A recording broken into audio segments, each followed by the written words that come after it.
Kalau kita ingin memperbaiki bangsa dan negara ini, kita harus masuk dalam sistem. Kalau kita hanya teriak-teriak di jalan, nggak bisa ngasih perubahan. Kalau kita narasinya adalah bagaimana membangun arah baru Indonesia. Arah baru Indonesia sebetulnya yang sudah dibangun oleh para founding father yang ditinggalkan dalam proses sampai hari ini, gitu. Mudah-mudahan nanti Partai Gelora mencalonkan presiden yang tepat. Bang Ming, pertanyaan saya, optimiskah Partai Gelora di pemilu 2024? Kalau optimis itu menjadi sebuah keharusan. Iya, harus.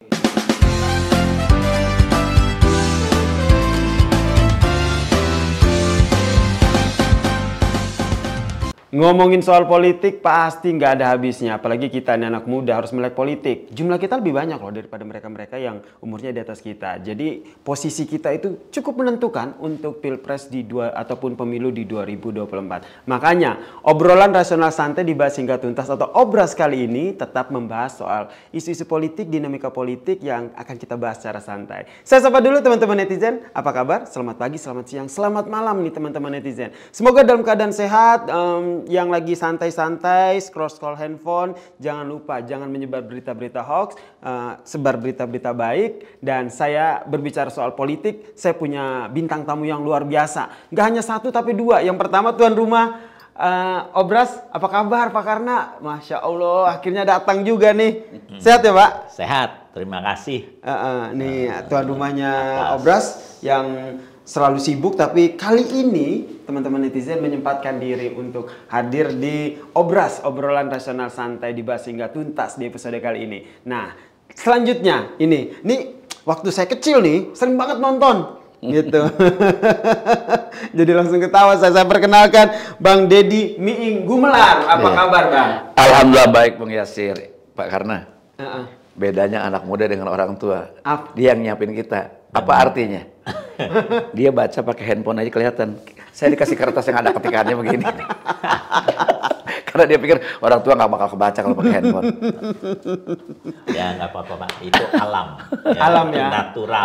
Natural. Memang Tapi, ini adaptasi digitalisasi. Ya, everybody pasti akan memasuki masa itu Pak. getting old. Betul. Tapi tetap harus bertahan sebagai growing old. Gitu. Yang penting semangat mudanya jangan sampai kendor ya. Iya. Oke. Nah, apa kabar nih Bang Deddy? Sibuk Baik, apa sekarang? Sehat.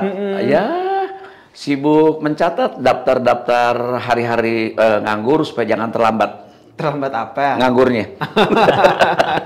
Nih hari ini pakai baju kuning ada makna tertentu nggak? Enggak. Oh enggak. Saya pengennya agak cerah-cerah aja gitu. Oke.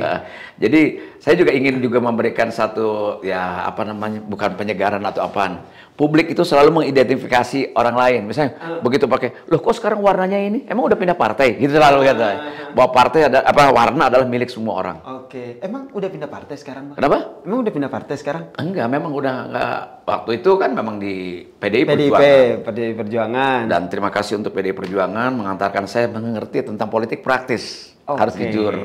Saya belajar lama di sana hampir 8 tahun sampai 9 tahun di PDI Perjuangan. Terima kasih pada almarhum Pak Taufik Kimas mengajarkan saya, berikan kesempatan jadi anggota DPR di sana. Kita harus jujur ya. Ya. Lalu setelah tidak di sana, saya mampir di Partai Amanat Nasional kurang lebih 2 tahun. Gitu. Habis itu mampir kemana lagi nih Pak? Sekarang saya pindah rumah lagi. Sekarang saya di Partai Gelora. Oke. Gitu. Sebagai Wakil Sekjen.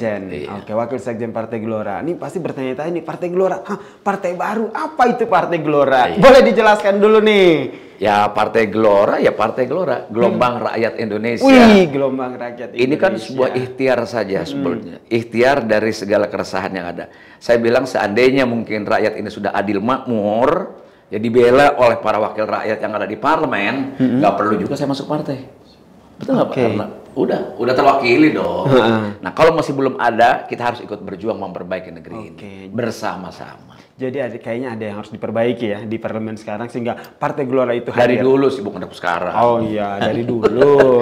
Beliau lebih tahu lah. Lumayan semangat perjuangan. Lumayan tidak pernah ya orang bilang. Betul. Pak Karna pasti juga sebagai seorang yang juga sosok sekarang pengusaha juga emang sempat berkecimpung di dunia perpolitikan. Dengan hadirnya Partai Gelora ini melihatnya seperti apa sih? Ikut arus saja kah atau punya harapan besar kah, punya pengaruh yang lebih baik di 2024? Ya sebenarnya yang penting itu semangatnya Pak. Ya, semangat mendirikan partai, artinya masih care dengan negeri kita yang sangat kita cintai ini. Itulah sebenarnya, apalagi sudah keliling berapa partai kan ya Pak ya. Jadi menurut saya yang harus kita appreciate semangat perjuangannya yang nggak pernah pudar. Gitu. Apalagi kayak tadi bilang kita nih masuk kategori orang tua kan. Nah karena itu mungkin buat anak-anak muda berjuang terus. Karena untuk kebaikan negeri kita ini perlu perjuangan yang tiada henti-hentinya, khususnya yang muda-muda, ya karena mereka itu masih panjang, ya mereka bisa belajar banyak dari politik itu, ya karena nasib bangsa ini dan nasib mereka sendiri, ya anak cucu mereka nanti, ya ditentukan dengan kehadiran orang-orang yang tepat di DPR, orang-orang yang tepat di pemerintahan. Supaya negeri ini bisa maju. Dan itu yang menentukan nasib anak cucu mereka. Jadi perjuangan mereka bukan untuk mereka saja, untuk anak cucu ke depan. Oke. Ini juga yang jadi optimisme Partai Gelora ya? Satu hal yang perlu diluruskan tentang stigma atau persepsi publik ya mengenai orang pindah partai, itu kan bukan aib. Kecuali dia memang kriminal. Kecuali dia punya masalah di partainya. Betul. Kalau tidak ada, saya kira orang mencari ruang yang mungkin yang sangat akomodatif kan gitu ya. Setuju. Gitu. Bukan seperti partai yang ditinggalkannya lalu buruk, tidak sama sekali, tidak. Cuman mungkin di dalam pencapaian seseorang itu kan membutuhkan ruang-ruang yang memungkinkan dia membuat kenyamanan dalam berjuang, ada kesamaan dan sebagainya. Ini menjadi penting gitu. Dan juga jangan hanya dipersepsikan, wah itu berarti dia nggak puas dengan nggak dapat kekuasaan di sana. Enggak, saya dapat kekuasaan. Dulu 5 tahun udah jadi anggota DPR, tidak mudah gitu kan. Nah, kemudian beda. Ini dalam rangka proses-proses pencapaian yang ingin kita perjuangan sama sebetulnya. Esensinya sama, kita ingin berjuang, kita butuh ruang. Kita butuh partai sebagai pejuang politik gitu ya. Lalu partai juga butuh orang-orang yang baik yang harus mau berjuang gitu loh. Jadi ini kan masyarakat selalu memberikan stigma, aku tuh loncat lah, apalah. Saya kira berpikir positif saja. Selama orang masih mau berjuang di politik, artinya dia punya niat untuk memperbaiki ya Pak Karna. Iya, negeri ini. Gitu. Dan butuh wadah yang pas, wadah yang cocok ya Gitu di partai saja. tersebut. Ya, kalau Bung Yasir juga ketika rumahnya itu di sana sudah tidak cocok lagi karena mungkin besok menjadi orang kaya, kan pasti pindah rumahnya. Betul. Dengan tujuan yang positif, tentu saja kita juga harus mendapatkan tempat yang positif juga untuk mengakomodir apa yang menjadi tujuan tersebut. Kenapa akhirnya Partai Gelora? Begini, kenapa harus Partai Gelora? Ya. Yang pertama, itu sahabat-sahabat lama dalam perjuangan saya. Berarti sudah satu visi misi berarti ya? Justru saya ketika bersahabat lama tahun 96 dengan Bung Anies Mata, dengan Pak Fahri Hamzah, dengan Pak Irel, dengan Pak Abu Bakar Al-Habsyi yang sekjen PKS, itu kami dulu sempat teman jalan kemana-mana lah gitu, teman jalan kemana-mana. Nah justru mereka sempat kecewa dengan saya ketika saya diambil oleh Pak Taufik Kimas. Lalu saya bilang, bukan persoalan ini kan Pak Taufik Kimas bagaimana mengajarkan pada saya Pancasila, mengajarkan saya tentang politik praktis. Kamu harus, kan ada orang ada anak muda yang harus diluruskan. Gue nggak mau politik, gue nggak suka, gue nggak bisa. Setiap langkah kehidupan anak bangsa itu tidak mungkin lepas dari politik. Jalan aspal hitam adalah keputusan politik. Televisi ini berdiri itu keputusan politik. Betul. Dari mana izinnya? Kan itu politik, betul nggak? Anda milik ketua OSIS itu politik. Jadi politik itu tidak selalu diartikan hanya dengan partai atau dengan DPR. Bahwa setiap langkah kita itu pasti membutuhkan keputusan-keputusan politik. Yang membela orang miskin itu harus dengan politik, dengan kekuasaan. Jadi ada stigma tentang kekuasaan yang buruk di kita itu. Kalau saya lihat itu, wah itu nyari-nyari kekuasaan. Bagaimana kita merubah kalau tidak masuk dalam sistem? Bagaimana sekarang saya ayah dan istri, lalu punya anak. Pak Karna juga demikian. Kalau ada anak kita nakal, yang berhak dan bertanggung jawab terhadap memperbaiki anak kita adalah kita, karena kita punya kekuasaan terhadap anak itu. Nggak mungkin Pak RT atau tetangga dong. Nah, kurang lebih demikian analoginya gitu loh, Bob. Analoginya seperti itu ya. Jadi kalau kita ingin memperbaiki bangsa dan negara ini, kita harus masuk dalam sistem. Kalau kita hanya teriak-teriak di jalan, nggak bisa ngasih perubahan. Nggak ada gunanya, teman-teman. Ya. Harus masuk di dalam sistem untuk memperbaiki itu. Persis. Jadi jangan lalu itu Ming udah nggak laku, ngelawak gitu kan. Makanya masih partai politik kan ada kan yang sinis kayak gitu kan. Harusnya justru kalau ada anak muda masuk politik kita dukung. Keren loh. Artinya mau dia berjuang memperbaiki. Tidak cukup puas dengan para pejuang yang terdahulu misalnya. Dalam pengertian perjuangan partai politik ya gitu. Nah ini jadi penting untuk pertama supaya apa? Supaya si politisinya ini juga melenggang atau jalan dengan tanpa terganggu oleh hal-hal yang sifatnya menakutkan bagi dia. Negatif gitu terkait dengan dunia politik. Berarti kalau saya maju nanti saya minta Oh tolong iya, ya. harus. Justru kita butuh orang-orang seperti ini kan, anak-anak muda. Oke, ini berbicara soal stigma-stigma negatif politik. Kalau Pak Karna melihatnya kenapa sih akhirnya masih banyak orang-orang yang berpikir stigma negatif bahwa politik itu cenderung hal-hal yang negatif. Padahal kalau kita telaah lebih dalam, semua kehidupan kita tidak lepas dari politik. Ya terus terang kita nggak bisa salahkan juga persepsi mereka. Karena banyak politisi-politisi kita memang yang di sana sebenarnya bukan untuk pengabdian tapi mencari kekayaan. Akhirnya timbul stigma negatif itu ya. Karena itu Job seekers. Ya, job seeker masih wajar, Pak. Habis job seeker sudah dapat job itu, dia seeknya wealth. Nah, sebenarnya yang kita bilang ya semua orang ingin namanya berhasil dalam kehidupan ekonomi maupun politik, keluarga semuanya. Tapi kalau di tempat partai politik harusnya orang-orang itu di situ tempat pengabdian, bukan tempat untuk mencari ya terus terang ya tempat untuk mencari kekuasaan, tapi dipergunakan untuk kepentingan masyarakat seluas-luasnya. Itulah gunanya kekuasaan. Kekuasaan itu hanya sebentar. Ya, kalau pas orang lagi punya kekuasaan, ya khususnya tadi yang dibilang misalnya anggota DPR, ya Pak Miing ini luar biasa. Saya udah kenal beliau dari ya jok-joknya ya, yang luar biasa, menarik dan ya salut saya hari ini ketemu beliau masih mau berjuang dalam politik ya. Karena pada beliau udah pernah di DPR 5 tahun dan di sana menurut saya ya kadang-kadang itu kan kita nggak punya tempat yang tadi kita bilang itu walaupun di DPR nggak semuanya DPR punya hak bersuara karena ya partai politiknya kadang yang menentukan gitu. Betul. Nah sekarang tadi juga disampaikan Pak Miing bahwa ya pindah partai nggak ada yang buruk, nggak ada pindah rumah, pindah kerjaan nggak ada yang buruk ya. Yang penting semangat kita, tujuan kita. Kalau itu perjuangan buat negeri ini ya dari partai mana aja. Silakan gitu ya. Apalagi di partai itu kita harus nyaman. Ya, nyaman itu apa artinya? Bukan nyaman tuh karena kita punya jabatan atau apa, tapi teman-temannya nyaman gitu. Terus visi perjuangan untuk negeri dan bangsa ini. Nah, itu yang saya mau lanjutkan tadi dari Pak Karna awal. Punten Pak Karna saya potong bahwa saya mendapatkan nyaman karena persahabatan itu sudah cukup lama. Kemudian mendapatkan satu visi. Ruang ada dialektika di dalam kebudayaan kita bersama-sama berinteraksi. Artinya sekecil apapun kontribusi pemikiran kita diakomodir di situ, di Partai Gelora ya. Sehingga kita bisa berdiskusi. Terjadi dialektika lah di antara kita dengan teman-teman yang lainnya gitu. Lalu visinya bagaimana Gelora angin menggiring Indonesia menjadi kekuatan kelima dunia. Itu kan sebuah mimpi. Jadi kita mencoba menawarkan narasi-narasi ini kepada publik gitu agar ya kalau dikatakan Indonesia sudah baik sekarang, kenapa tidak lebih baik ya? Iya, setuju Pak. Iya.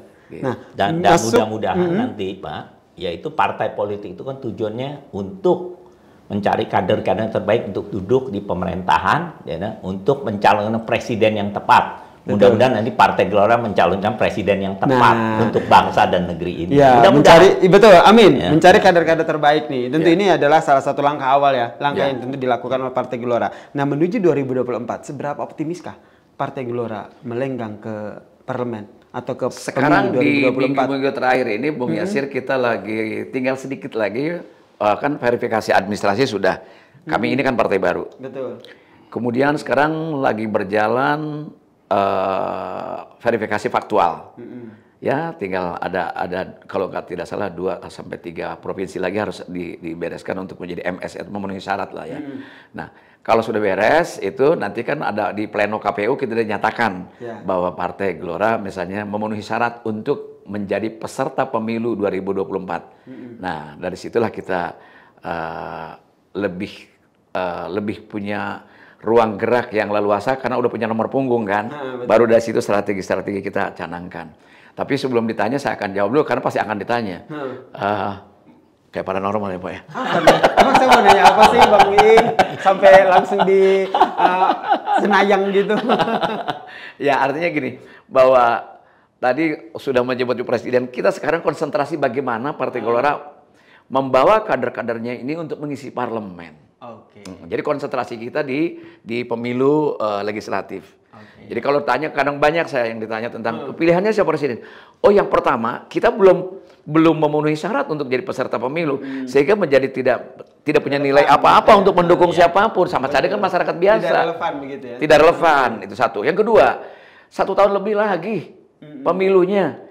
Sebaiknya mungkin juga para kandidat ini yang terutama yang masih menjadi pejabat negara, lebih baik urusin aja harganya, inflasi bagaimana jadi rendah gitu loh Pak, pengangguran ditanggulangi, jangan ngurusin mau nyalon-nyalon gitu loh, ya kan? Boleh saja, akan tapi kan gitu ya. Sekarang kelihatannya sibuknya lebih ngurusin soal mau jadi presiden ketimbang ngurusin tugas pokoknya gitu. Oh melihatnya seperti itu? Oh iya, saya pribadi Siapa yang dilihat seperti itu? Ya, televisi. Oh televisi.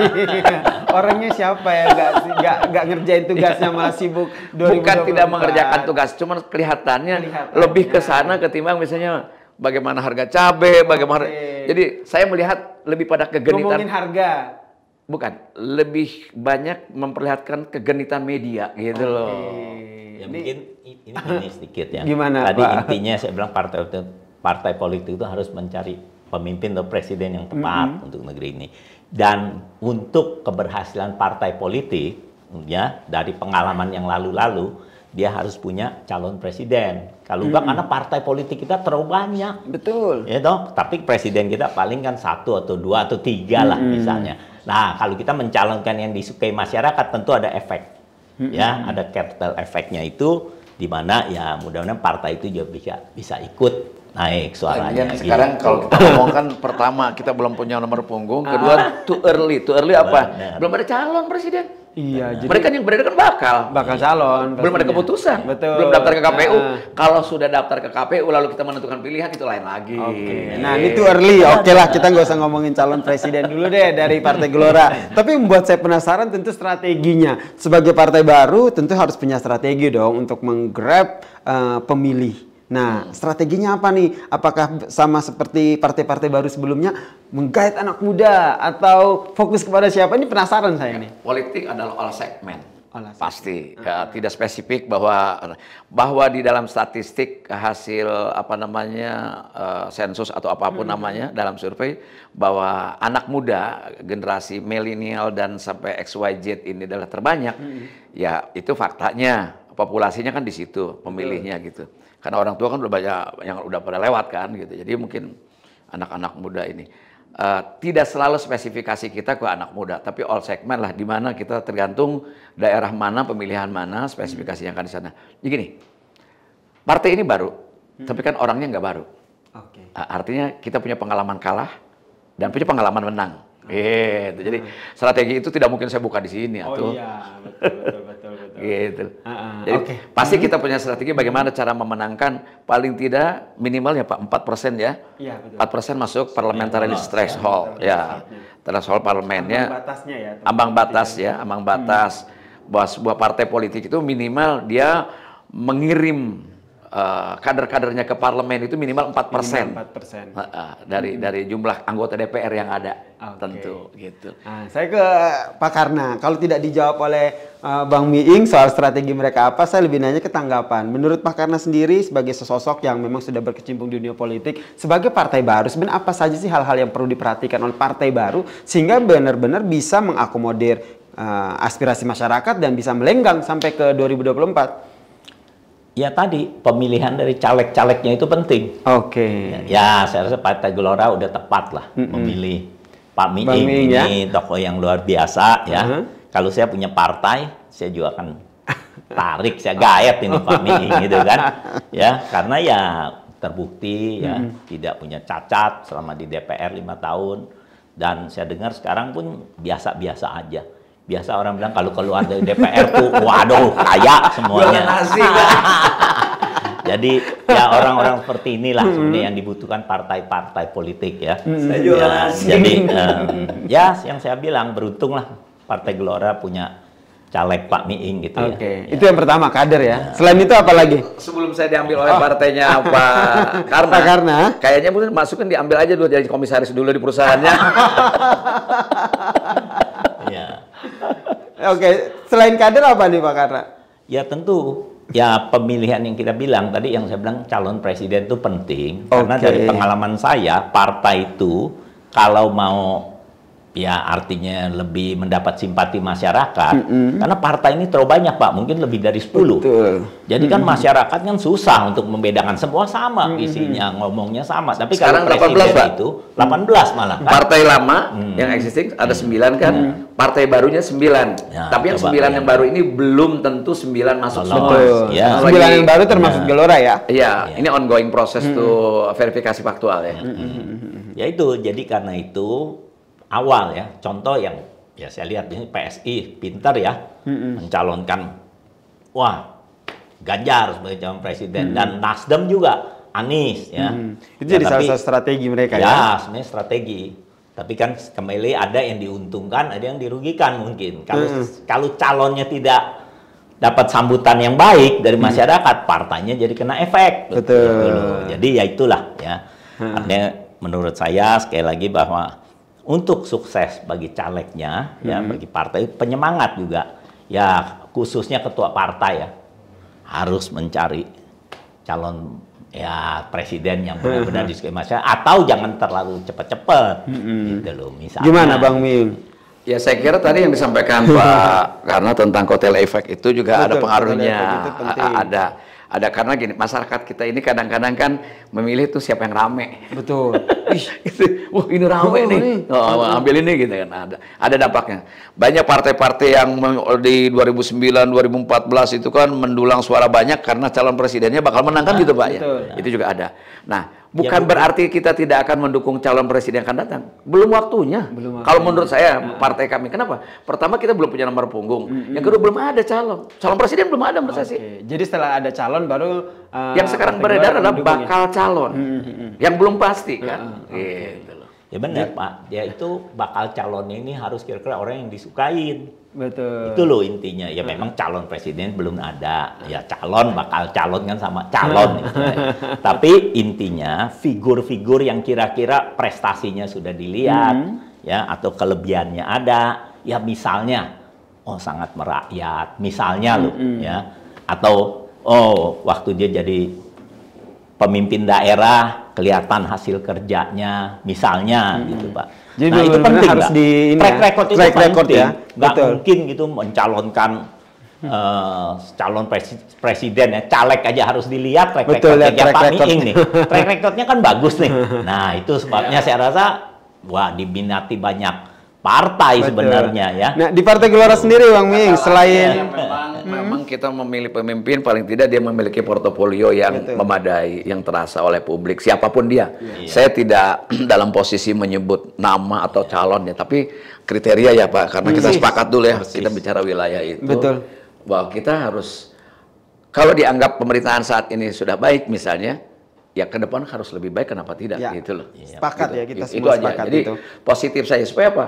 Supaya kita nih bangsa yang sudah kuat menyatu ini tidak terbelah. Iya, gitu. jangan sampai ada kemunduran Ya. demokrasi. Apapun kondisinya saat ini, paling tidak dengan perhelatan G20 kemarin kita punya nama baik, Pak. Luar Betul. biasa Saya sekali. kira image satu yang perlu dicatat oleh kita bahwa mengadakan satu pertemuan G20 dengan 17 kepala negara dan itu 3/4 ekonomi dunia itu ngumpul di Bali loh. Negara itu. 19 kalau nggak salah tuh. Enggak, 17 Pak. 17. Negara yang ikut Ini. di luar Brazil, kemudian Rusia, kemudian juga iya. Meksiko Iya, tidak iya, ikut Brazil. karena mereka punya masalah domestik. Iya. Nah, saya kira ini 3/4 dunia atau 3/4 ekonomi dunia itu ngumpul di Bali. Walaupun masyarakat juga ingin sebetulnya G20 itu walaupun bukan tugas pokoknya membuat perdamaian dunia, hanya bicara 3 isu kan kemarin itu kalau tidak salah. Yang pertama adalah tentang kesehatan global, bagaimana arsitektur kesehatan global dibicarakan di sana. Kedua adalah transformasi tentang digital. Yang ketiga adalah tentang green economy. Dan energi berkelanjutan, tetapi yang kaitannya dengan perubahan iklim. Gitu. Tetapi orang banyak berharap tentang bagaimana G20 ini Indonesia bisa menjadi tuan rumah juru damai gitu. Ya itu juga jadi salah satu hasil keputusannya. Ya betul. Mudah-mudahan tidak selesai hanya di Bali. Gitu. Setelah itu Indonesia terus memprakarsai. Mana tahu Pak Jokowi bisa jadi sekjen PBB besok. Karena dengan lantang itu menyatakan bahwa stop perang yang ada terjadi. Betul gitu. Ya karena yang perang di sana itu yang memberikan dampak pada kita bukan cuma Putin dengan Zelensky gitu, tapi negara-negara lain sudah terlibat sebagai sekutunya. Rusia dengan Cina, dengan Korea Utara, dengan Iran, kemudian dengan Belarusia, ada 4 ya. Amerika dengan NATO dan Uni Eropa gitu. Jadi ini saya kira ini menjadi masalah jadi besar gitu. Ya kita berharap ya, kemarin sudah berusaha, Pak Jokowi sudah ketemu dengan Putin di sana di Rusia, sudah ketemu dengan siapa lagi, dengan Zelensky. Walaupun sampai sekarang masih ngengkereng, belum pada ikhlas orang-orang. Makanya saya bilang kemarin, saya berkelakar gini, waktu Joe Biden, Amerika Serikat, Presiden Amerika, salaman dengan Xi Jinping. Pertama ya mereka ketemu. Tangannya erat tapi senyumnya sederhana. Ya sebenarnya yang kasihan itu kan rakyatnya, Pak. Betul. Ya, jadi pemimpin-pemimpin ini kalau mereka sampai artinya nggak berusaha secepat mungkin untuk perdamaian, ya, korban makin banyak, ya, ekonomi makin rusak, dan nanti dampaknya bukan hanya Rusia dan Ukraina yang tadi dibilang, sekeliling Eropa udah kena dampaknya, ya, Amerika juga udah kena dampaknya. Dan tidak menutup kemungkinan Indonesia juga akan kena dampaknya. Bisa efek dunia. Karena sekarang ini Uni Eropa aja 60% energinya dari Rusia, dan sebentar lagi masuk musim dingin. Sementara kalau tidak salah 10 negara udah mati listrik. Ini masalah, bukan masalah kecil. Listrik bergilir begitu, gitu. Iya, bergilir. Begitu di musim dingin mereka beku kalau tidak pemanas. Ini masalah-masalah besar. Hal-hal ini yang harus benar-benar diperhatikan. Saya kira untuk itu Indonesia harus menyampaikan narasi-narasi baik ke dunia. Kemarin sudah banyak disampaikan kan. Ya, Pak Jokowi luar biasa sekali berkunjung ya dalam kondisi seperti padahal waktu itu masih dalam kondisi pandemi, negeri juga masih termasuk perjuangan untuk masih banyak perjuangan di negeri sendiri, tapi beliau menyempatkan diri, mengambil resiko, pergi ke Ukraina, pergi ke Rusia, ya, berusaha mencoba perdamaian. Ya, presiden yang luar biasa menurut saya. Dan harapannya tentu presiden yang luar biasa dengan kinerja yang baik yang ditorehkan oleh Pak Joko Widodo ini bisa dilanjutkan ya dengan presiden juga di 2024. Paling nggak sebagai warga negara harus memberikan apresiasi lah. Misalnya dengan diplomasi mangrove misalnya, kan sangat sederhana, dengan sumeh, dengan ramah. Masa sih orang-orang kayak Biden nggak ngeliatnya ternyata di Indonesia damai, enak ya gitu. Sampai Biden bilang loh, bilang bahwa dia kalau bisa pengen berlama-lama dulu nih di Bali gitu pada saat berpisah dengan Joko Widodo. Jangan lama-lama, keamanannya capek. Berbicara soal 2024, apa yang sudah ditorehkan di 2 periodenya Presiden Joko Widodo tentu harapannya akan dilanjutkan di Pilpres 2024 dengan siapa presiden yang dipilih. Kalau dari Partai Gelora sendiri, apa yang menjadi catatan yang ingin didorong? Saya kira yang pertama kita kalau kita punya kesepakatan di Partai Gelora itu, kalau istilah berjalan, kita nyetir mobil, sementara ini kaca spionnya tutup dulu deh. Jangan selalu terus melihat ke belakang. Bukan berarti melupakan, akan tapi menjadi catatan. Karena gini, kalau kita ngelihat ke belakang, itu pasti orang lain gak ada yang beres di mata kita. Dan kalau pemimpin hadir, jangan menyalahkan pemimpin yang sebelumnya. Udah ketahuan kondisi kayak gini, kok dia nyalon, gitu kan misalnya gitu.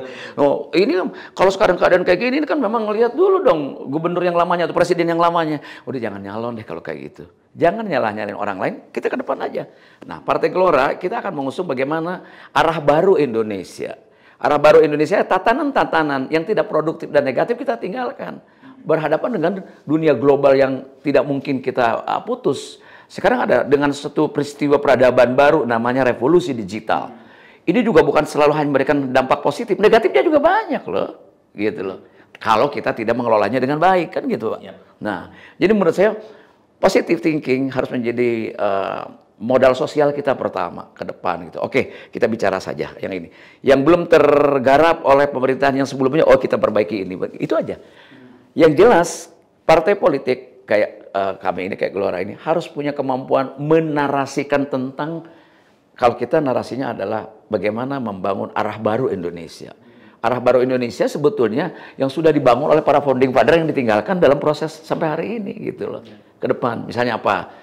Etika berpolitik, rasa malu sudah mulai hilang, konsep politik pendidikan kita harus dibenahi.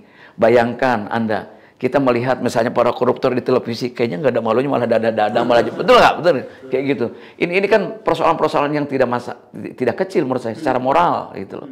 Nah, bangsa Indonesia bangsa yang kaya secara sumber daya alam, secara manusia orang-orang baik loh di Indonesia ini. Akan tetapi sekarang dengan adanya perputaran tadi revolusi digital, ada eksternal input, ada segala macam, itu membuat bangsa ini kehilangan tatanan. Misalnya gini. Perilaku masyarakat ketika digital ada, rasa malu udah mulai hilang. Betul nggak? Di media sosial, di TikTok, di mana, mengumbar, itu kan tidak pernah terjadi sebelum ada media sosial. Semua orang kegenitan media sampai meninggalkan rasa malu dan tatanan moralitas, baik itu adat maupun agama. Gitu. Ini kan menjadi perhatian. Makanya di situ ada, di bahasan kemarin ada transformasi digital kan? Ya, betul. Bagaimana, bukan hanya secara teknikal loh, tapi secara moral, secara isinya gitu. Kita mungkin Anda anak muda jago di IT-nya gitu kan, tapi kontennya kan butuh moralitas yang baik. Betul. Gitu. Itu yang benar-benar harus ada kolaborasi ya. Dan satu hal, anak muda dan juga generasi sebelumnya. kita orang Indonesia yang dikenal satu sama lain, kita memiliki keadaban dalam bentuk adat istiadat, kearifan lokal yang diwariskan oleh orang tua kita ya Pak. Karena yang itu sekarang nyaris tidak ada, ya kan? Nonton TV sedikit langsung rambutnya kayak orang Korea misalnya gitu. Itu kan prinsip-prinsip yang bukan main. Ada interaksi kebudayaan yang begitu cepatnya menurut saya gitu. Baik, ini terakhir nih, Kak, ini waktunya cepet sekali nih, kalau ngobrol ini pengennya 1 jam gitu, tapi ya, karena nggak bisa lama-lama. Kalau sama Pak Karna 2 hari 2 malam. Satu pertanyaan terakhir saya ke Pak Karna dulu. Pak Karna, sebagai orang yang juga sudah berkecimpung di dunia politik, melihat adanya partai baru yang hadir untuk di pemilu 2024, apa yang menjadi catatan Anda sehingga bisa menjadi partai baru jangan ikut arus saja dong, tapi juga ikut membawa perubahan? Oh iya, yang tadi saya sampaikan Pak. Jadi yang harus kita appreciate kepada partai baru ini semangatnya. Yang penting tujuannya. Ya, tentu semua partai politik itu ingin meraih kekuasaan. Ya, tapi pikir lebih depan lagi. Setelah mendapat kekuasaan, apa yang akan dilakukan? Ya biasa kan banyak yang lupa diri, ya kan? Nah, mudah-mudahan yang saya sampaikan tadi, siapapun nanti partai yang lolos, ya. Terus juga pejabat-pejabat yang terpilih, yang dipilih ya, nanti ya kekuasaan itu manfaatkan untuk kepentingan rakyat sebanyak-banyaknya. Baik. Ya, jadi kalau itu bisa dilaksanakan, saya yakin negeri kita ini akan masuki yang istilahnya zaman emasnya. Ya, walaupun kita canangkan 2045 negeri ini akan pada ulang tahun yang ke-100 akan menjadi negara 5 besar. Ya mudah-mudahan bisa lebih awal. Amin. Dan yang paling penting itu apa yang sudah dilakukan oleh pemerintahan sekarang ya Pak Jokowi ya nanti bisa dilanjutkan. Yang tadi disampaikan Pak Miing, yang kurang baik disempurnakan, yang sudah baik dilanjutkan. Baik. Ya. Nah kelebihan Pak Jokowi tentu aja dia nggak bisa melepas tanggung jawabnya begitu saya setelah selesai jabatannya. Pemimpin presiden yang baik itu, dia bisa mencari kader yang lebih baik dari dia untuk melanjutkan perjuangan yang masih panjang untuk bangsa dan rakyat Indonesia ini. Itu penting, ya. Jadi bukan, saya sudah 10 tahun sudah selesai tugas saya. Ya nggak begitu. Justru dia harus melanjutkan bukan untuk kepentingan dia atau keluarga dia. Tapi untuk kepentingan bangsa ya? Ya, atau ya kolega dia. Tapi melanjutkan perjuangan untuk kepentingan bangsa dan negeri ini. Karena disitulah legacy seorang presiden akan ada. Baik. Ya, Bang Miing. Terima kasih. Bang Miing, pertanyaan saya, optimiskah Partai Gelora di pemilu 2024? Kalau optimis itu menjadi sebuah keharusan. Iya, harus. Kalau pesimis, putus asa, itu juga dosa. Enggak, dalam pengertian pribadi gitu ya. Nggak boleh Bahasa menyerah. saya terlalu umum berarti ya? Iya, enggak juga, nggak apa-apa. Cuma saya ingin sampaikan, saya ingin mengelaborasi apa yang disampaikan oleh Pak Karna, tapi lebih kepada lapangan dan fenomena ya, fenomena sekarang. Kalau negeri ini mau baik, ya, kalau negeri ini mau baik, nggak bisa hanya satu pihak yang baik, harus secara keseluruhan. Sekarang fenomenanya pemilu dari pemilu itu makin brutal. Artinya gini, bahwa kalau tahun 98 kita memilih jalan demokrasi, Pak Karna, maka camkan esensi demokrasi tersebut. Demokrasi tidak mungkin berjalan dengan baik tanpa hukum juga tegak. Gitu. Pertama, penyakit yang paling mendasar membuat orang susah, menjadi daya beli rendah, menjadi pengangguran, menjadi inflasi tinggi, itu karena korupsinya juga tinggi. Iya. Kenapa korupsi terus tinggi? Karena hukum belum begitu tegak. KPK berdiri atas dasar perintah undang-undang karena dipandang yang resmi itu, baik kepolisian maupun kejaksaan, itu belum dipandang berhasil menyelesaikan persoalan itu. Maka ada lembaga baru. Walaupun lembaga baru pun belum memuaskan. Gitu loh. Nah ini, kalau jalan kita yang kita pilih demokrasi, maka pertama hukum harus tegak. Kalau hukum ini tegak, dari trias politika ini, ya jadi yudikatifnya ini beres, saya kira akan terkontrol semuanya. Tapi jangan salah, yang membuat kebijakan adalah DPR dan Presiden. Bikin undang-undang itu dua loh, Presiden dan DPR. Kalau mau negeri ini beres, parlemennya mesti beres. Betul karena sekali. dia bikin kebijakan. Di luar eksekutif dulu Presiden, DPR. Kalau parlemennya mau baik, anggota DPR-nya mesti beres. Kalau menghasilkan anggota DPR yang baik, partai politiknya mesti benar. Gitu loh. Ada kemauan politik dari semua pihak untuk memperbaiki. Contoh yang sederhana. Fenomena tentang kalau mau pemilu, orang memilih kepala desa, kayak mau pilih anggota DPR, bupati, wali kota, rakyat mesti disuap itu karena elitnya malas awalnya. Dia malas turun, malas mendidik masyarakat, malas bekerja keras di bawah, menjelaskan, memberikan pendidikan. So apa? Partai politik dan politisi bukan hanya sebagai calon yang harus menang, Pak, tapi dia harus menjadi public educated. Ya. Public educator itu dia punya kewajiban mendidik masyarakat. Ini kan awalnya karena ada calon anggota DPR malas turun kemana-mana, udah timnya sukses ya, lu bagi ini aja duitnya. Dan dari situ nular terus sampai sekarang. Nggak gocap, nggak milih. Gila kan? Baik. Nah dari situ mulai, bagaimana? Bagaimana anggota DPR mau bekerja baik? Dengan latar belakang yang tidak menganut kepada apa? Meritokrasi yang baik. Kalau zaman dulu anggota DPR dipilih oleh partai. Berarti kerja keras partai dari awal. Ya kan? Banyak sekarang orang partai dari tahun ke tahun dia menjadi belasan tahun jadi pengurus partai, ternyata dia tidak jadi anggota DPR. Kenapa? Ada orang lain bawa koper, isinya duit, dia terima di situ, ya kan? Ini masalah. Jadi saya kira itu harus diatasi ya. Persoalan itu tidak bisa hanya satu sektor yang kita selesaikan, harus semuanya. Jadi dari sisi politik pendidikan kita mesti beresin agar apa? Agar rakyat cerdas memilih, bukan karena dikasih uang.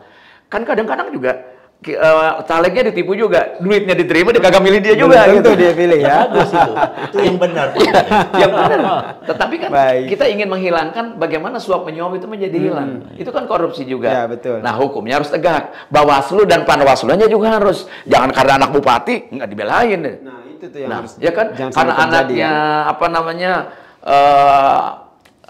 keluarga-keluarga yang berkuasa saat itu, KPUD ini terkooptasi, Bawaslunya juga tidak berani karena anak Pak Bupati, anak Pak Gubernur, repot dong yang lain. Jadi ini fakta lapangan yang saya temui sebagai praktisi politik, sebagai orang yang pernah jadi anggota DPR, pernah kalah juga gitu.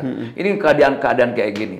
Kalau semuanya jujur bertindak dari mulai partai politiknya, anggota DPR-nya semua tidak mau apa namanya kalau bahasa Inggris say no to suap menyuap gitu. Itu saya kira ya tanpa saksi pun kalau KPUD-nya jujur nggak ada masalah. Berarti itu yang menjadi salah satu yang disuarakan di Partai Gelora ya? Ya, kejujuran menjadi penting dan etika berpolitik menjadi penting.